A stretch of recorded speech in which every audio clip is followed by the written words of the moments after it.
E learning पाठशाला में कक्षा 12 अर्थशास्त्र के बच्चों का स्वागत है। आज देखिए अध्याय 6 लागत की अवधारणा के बारे में हम लोग पढ़ेंगे। तो चलिए हम लोग चलते हैं। ये देखें लागत की अवधारणा अध्याय 6 लागत किसे कहते हैं। लागत का मतलब ये उन सभी भुगतानों से है जिन्हें कोई उत्पादक वस्तुओं के उत्पादन में प्रयोग होने वाले साधनों के उपयोग के लिए किया जाता है। ऐसा ये इसलिए होता है, या अन्य शब्दों में लागत से अभिप्राय किसी वस्तु की निश्चित मात्रा के उत्पादन पर होने वाले कुल मौद्रिक और गैर मौद्रिक खर्च से होता है। ये मौद्रिक और गैर मौद्रिक क्या होता है ये आपको हम बाद में बताएंगे। यानी देखिए प्रोफेसर मार्शल के अनुसार ये कह रहा है कि इसमें उत्पादन जब किसी वस्तु का जब होता है किसी फर्म में या उद्योग में, तो उसमें कच्चे माल की ज़रूरत होती है।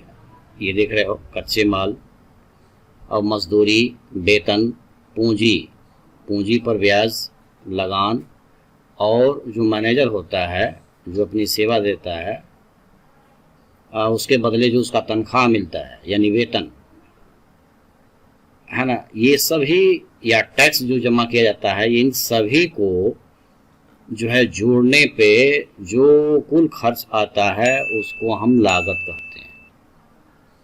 ये आप देख रहे हो मार्शल के अनुसार ये बात बता रही है। लास्ट में नीचे देखें यहाँ पर उत्पादन लागत बराबर क्या होता है, भूमि की लगान प्लस कच्चे माल की कीमत प्लस मजदूरी, जो मजदूर लगे रहते हैं उनको मजदूरी जो दिया जाता है वो खर्च, और ब्याज जो पूंजी हम प्रयोग करते हैं उसका ब्याज, और जो वेतन यानी जो मैनेजर है और उसको जो वेतन मिलता है वो, और मूल्य ह्रास होती है जैसे मशीन साल भर में घिस जाती है तो उसके बदले नया मशीन लगाते हैं तो उसे मूल्य ह्रास कहते हैं, है ना। और आपको मूल्य ह्रास के बारे में आगे आपको हम बताएंगे कि मशीन का घिस जाना तो उसके दाम में कमी हो जाती है एक वर्ष के अंदर, तो उसको भी हम लागत के अंदर जो पैसा उस पर हम खर्च करते हैं मशीन पर अलग से, उसको भी हम लागत के रूप में गिनते हैं। और बीमा खर्च और सामान्य लाभ, ये सामान्य लाभ क्या होता है आपको भी बता रहा हूँ जस्ट नीचे। तो ये जो चीज़ आप देख रहे हो इन सभी खर्चों के योग और प्लस सामान्य लाभ दोनों के जोड़ को हम बोलते हैं उत्पादन लागत। ये है उत्पादन फलन। यहाँ देखिए लिखा है C बराबर एफ क्यू। C क्या है, लागत है, Q क्या है, उत्पादन है ना। यानी लागत जो है उत्पादन का फलन होता है। ये ऐसे मोटे आप समझोगे कि लागत जो है उत्पादन का फलन होता है। ये देखिए लागत तो कितने प्रकार की होती है, पहले तो आप इसको समझो, इसको हम लोग बारी बारी से समझेंगे। एक मौद्रिक लागत, वास्तविक लागत और अवसर लागत, ये कैटेगरी हो गया। दूसरे में स्थिर लागत, दूसरा B जो है परिवर्तनशील लागत, और इसके बाद कुल लागत, औसत लागत और सीमांत लागत। इसके बारे में हम लोग क्रम से बारी बारी से हम लोग पढ़ेंगे, और इसका रेखा चित्र भी बनाना है, उसको हम समझेंगे, तब आपको समझ में आएगी बात। तो चलिए अब पहला मौद्रिक लागत कहते हैं। मौद्रिक यानी मुद्रा यानी पैसा, है ना। लागत का अर्थ आप समझ रहे हो। ये जीएल के अनुसार जो है किसी वस्तु के एक निश्चित मात्रा का उत्पादन करने के लिए उत्पादन के साधनों को जो पैसा हम भुगतान करते हैं उसे हम मौद्रिक लागत कहते हैं, है ना। जो अन्य व्यक्तियों को जो पैसा दिया जाता है उत्पादन के दौरान, उन सभी खर्चे को हम क्या कहेंगे, मौद्रिक लागत कहेंगे। बात समझ में आई। अस्पष्ट और अस्पष्ट नीचे देख रहे हो, अस्पष्ट, ये दोनों को जो है ये पूछा जाता है कि ये क्या होते हैं, तो इसको अच्छे ढंग से आप इसको समझो।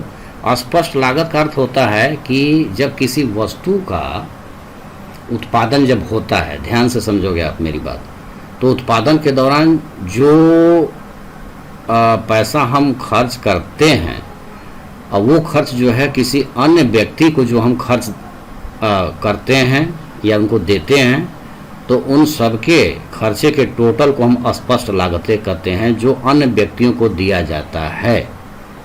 समझ में आ रही बात।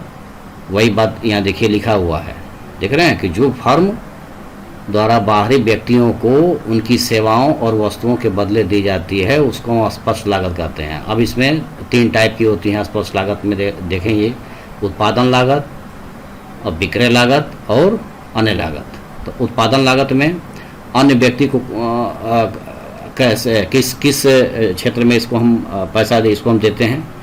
तो जैसे हम बाज़ार से कच्चे माल हम खरीद लाते हैं उसी कीमत देते हैं अन्य व्यक्ति को, और लेबरों को जो मजदूरी देते हैं, और प्रबंधकों का वेतन और पूंजी पर ब्याज और भूमि व मकान का किराया, ये जो है जो हम देते हैं अन्य व्यक्तियों को, या बिजली का भुगतान अन्य व्यक्ति को हम पैसा देते हैं। तो इन सभी खर्चे को हम उत्पादन लागत इसको हम बोलेंगे। दूसरा विक्रय लागत, विक्रय यानी विज्ञापन लागत। विज्ञापन का मतलब जैसे अपने माल को जो है प्रचार करने के लिए देश के अंदर या समाज के अंदर जो है उसको बढ़ाने के लिए उस पर हम कुछ जो भी खर्च करते हैं वो लागत के अंतर्गत ही काउंट किया जाता है। और देखिए बिक्री की बढ़ोतरी, संबंधी खर्च और एजेंटों का कमीशन, ये सब जो है ये उत्पादन लागत के अंतर्गत आता है, यानी स्पष्ट लागत के अंतर्गत ही आएगा। अब अन्य लागत में जैसे बीमा खर्च हो गया, सुरक्षा खर्च हो गया, और सरकार को जो दिया गया टैक्स है, ये सभी खर्च जो है स्पष्ट लागत के अंतर्गत आते हैं। यानी अन्य व्यक्तियों को दिया जाने वाला खर्चा ही अस्पष्ट लागत कहलाता है। ऐसे मोटे आप समझो, बस समझिए। और अस्पष्ट लागत में ये कह रहा है कि जिनकी उत्पादक स्वयं के द्वारा, अब जरा ध्यान देना इधर, ऊपर वाले में स्पष्ट लागत में क्या था, अन्य व्यक्तियों को दिए जाने वाला खर्चा, ठीक है। अब अस्पष्ट लागत में उत्पादक यानी जो फर्म का मालिक होता है वो स्वयं, उसकी खुद की ज़मीन होती है या खुद की जो साधन उपलब्ध हैं उस पर जो पैसा खर्च करता है या वो जो साधन लगाता है तो उसको भी तो टैक्स में गिनेंगे, क्योंकि उसका खुद का अगर है घर पर तो उसको भी लागत में गिना जाता है। बात समझ रही है। जैसे एक उद्यमी अपनी पूंजी का ब्याज, भूमि व मकान का किराया या स्वयं का जो तनख्वाह उसको मिलता है, ये तनख्वाह जो भी हम अस्पष्ट के लागत के अंतर्गत इसको काउंट करते हैं। समझ में आ रही बात। तो अब एक चीज़ और, अस्पष्ट लागत जो है हम व्यवहारिक रूप से इसको हम उत्पादन लागत में शामिल नहीं करते हैं। ये बात समझ में आ रही है। और जो ऊपर हमने पढ़ाया है अस्पष्ट लागत, वो उत्पादन लागत में काउंट किया जाता है। समझ में आ रही बात। अब देखिए इम्पोर्टेंट ये है सामान्य लाभ। ये आप देख रहे हो सामान्य लाभ। ये सामान्य लाभ क्या है, देखो, कोई भी उद्यमी जब किसी वस्तु का उत्पादन करता है तो बिना लाभ लिए जो है उत्पादन नहीं करेगा। उसको कम से कम कुछ न कुछ तो लाभ होना चाहिए, बिना लाभ का कोई बिजनेस नहीं करेगा। का समझे।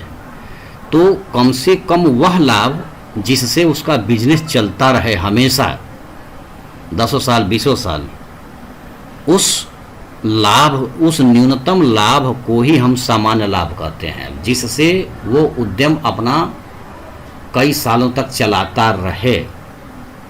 उस लाभ को ही हम सामान्य लाभ कहते हैं। अब सामान्य लाभ में यहाँ देखिए मौद्रिक लागत जो लिखा हुआ है, ये नीचे ये है अस्पष्ट लागत और अस्पष्ट लागत तथा सामान्य लाभ, तीनों को हम जोड़ने पर ये मौद्रिक लागत कहलाती है। ठीक है। तो सामान्य लाभ बात समझ में आई। क्या हुआ, वह लाभ, वह कम से कम लाभ जो उद्यम या उद्यमी अपने उद्यम को जो है कई सालों तक काम करने के लिए या उद्योग में अपने आप को बनाए रखने के लिए वह जो है लाभ उसको होना चाहिए, और उस लाभ को ही हम क्या करते हैं, उसको सामान्य लाभ कहते हैं। अभी आपको हम आगे और बताएंगे कि और कौन कौन लाभ होते हैं। देखिए वास्तविक लागत किसे कहते हैं। ये अर्थशास्त्र में ये कहा गया है कि जो हम उत्पादन करते हैं तो उसमें हम परेशानी झेलते हैं, कष्ट झेलते हैं, तो उस कष्ट या जो हम झेलते हैं क्या बोलते हैं, परिश्रम करते हैं, तो क्या कहते हैं उसको कि इन सभी कष्ट या जो प्रयास हम करते हैं या जो त्याग करते हैं, इन सभी कष्टों और त्यागों को ही हम वास्तविक लागत के नाम से जानते हैं, जैसा कि अर्थशास्त्रियों का कहना है। मौद्रिक लागत और वास्तविक लागत में क्या अंतर है? तो मौद्रिक यानी मुद्रा, तो ये आप इसको पढ़ लेंगे, यदि आप स्पष्ट लिखा हुआ है इसको आप पढ़ोगे, इसको पढ़ लेना, बात समझ में आ जाएगी। अब देखिए अवसर लागत। ये अवसर लागत क्या है भाई? बहुत इंपॉर्टेंट है, ये पूछा जाता है परीक्षा में।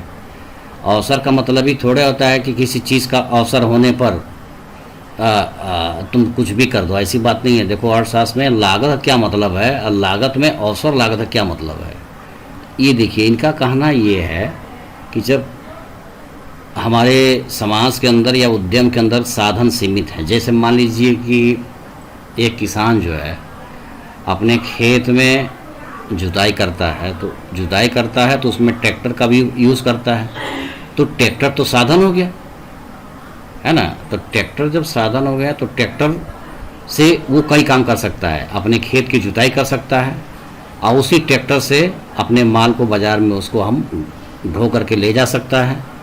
तो साधन तो एक है और वो भी सीमित है। भाई सबके घर में तो ट्रैक्टर तो है नहीं, है ना, किसी एक व्यक्ति के पास रहेगा, इसलिए साधन सीमित है। तो साधन सीमित होने के वजह से उसके वैकल्पिक कार्य होते हैं, यहाँ देख रहे हो वैकल्पिक कार्य होते हैं, और उस वैकल्पिक कार्य में जो पैसा हम खर्च करते हैं उसको हम वैकल्पिक लागत कहते हैं। और इस वैकल्पिक लागत को ही हम अवसर लागत के नाम से जानते हैं। अब अवसर लागत को हम 3 नाम से जानते हैं, एक विस्थापित लागत, और ये जो है हस्तांतरण लागत। अवसर लागत को ही 3 नाम दिया गया है, एक वैकल्पिक लागत, दूसरा विस्थापित लागत और तीसरा हस्तांतरण लागत। किताब में अगर कहीं लिखा हो तो इसको आप यही समझोगे कि ये अवसर लागत की बात हो रही है ना। तो अब ज़रा सा और डिटेल में देखें कि क्या मतलब भी कह रहा है ना।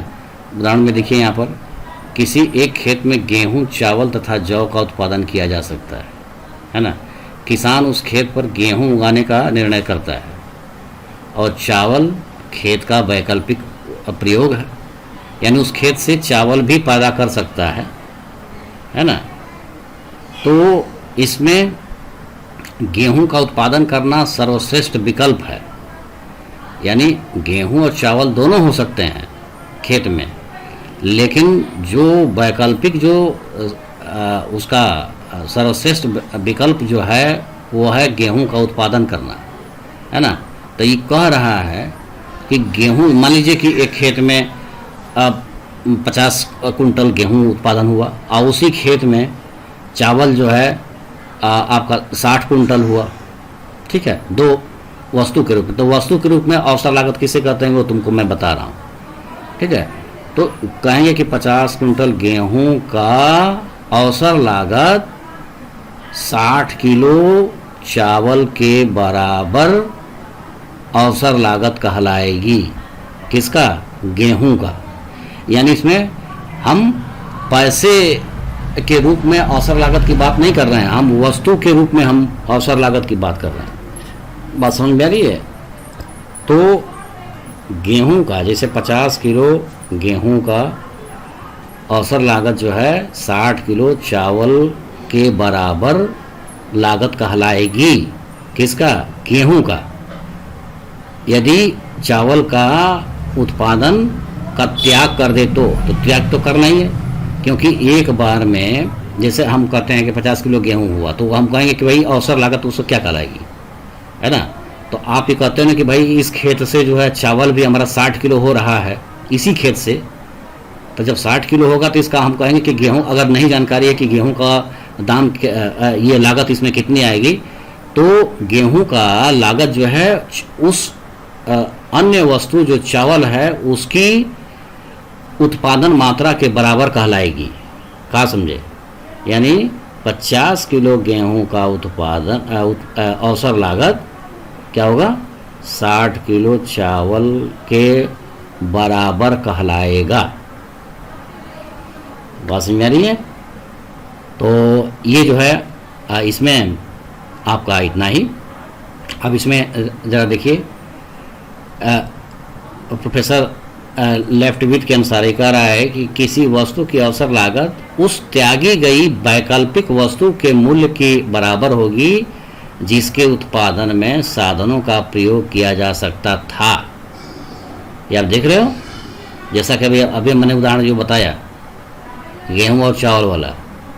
तो बस इस वीडियो में आपका इतना ही, और आगे मैं आपको चर्चा करने चल रहा हूँ लागत संबंधी, जो बहुत ही इम्पोर्टेंट है। वो है स्थिर लागत, दूसरा जो है परिवर्तनशील लागत, औसत लागत और सीमांत लागत। ये सब क्या होते हैं इसको रेखा चित्र के माध्यम से आपको बताएंगे। वो आपको खींचना भी है और समझना भी है, उसके बिना आपको अर्थशास्त्र बिल्कुल नहीं समझ में आएगा। तो इस वीडियो में इतना ही, बाकी मिलते हैं अगले वीडियो में। धन्यवाद।